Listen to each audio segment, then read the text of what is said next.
So it looked pretty crazy in New York yesterday. And of course, looking crazy was the whole point of this, to terrify swing voters into never voting for Donald Trump. What was it like? Well, Congresswoman Marjorie Taylor Greene of Georgia was there for the arraignment.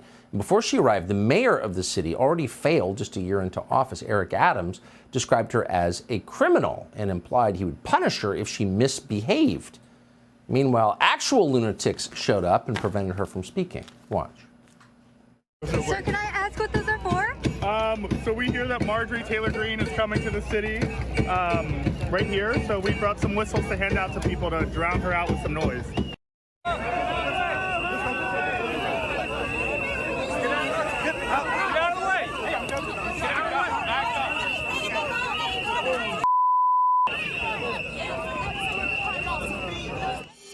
That's a sitting member, an elected member of the Congress. Everyone can see where this is going. Marjorie Taylor Greene joins us tonight to recount what she saw in New York yesterday. Congresswoman, thanks so much for coming on. What was that like?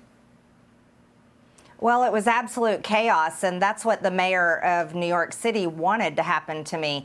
You see, he threatened me and basically put out a dog whistle for violence against me. And then there was a funded text alert that went out naming me by name and telling people to do exactly what that man was doing, hand out whistles and try to create a chaotic scene of violence and assault. And that's against the law, by the way, Tucker. You see, they didn't want me to be able to protest and use my First Amendment rights. And they wanted violence. I think they wanted that to happen because they want to repeat January 6th all over again. They want all of us Trump supporters, MAGA, basically Republicans and just good Americans to look like criminals. And that's what they do in communist countries. And that's actually what we're seeing today.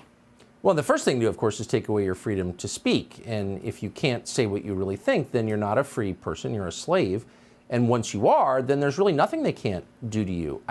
Do you think people understand the implications of not allowing someone to speak?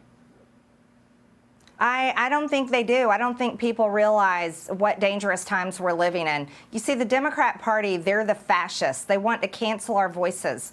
They want to censor us, and they want to completely force us into complying. You see, the reason why they're prosecuting, or should we say persecuting, Donald Trump is for the crime of actually winning the 2016 presidential election. That's what they're in hysterics over, and they've never gotten over it. But what they really want to do is once they remove their top political opponent, which is President Trump, they're going to come after all of us. This has happened repeatedly throughout history, and people need to wake up to the reality of the danger we're living in.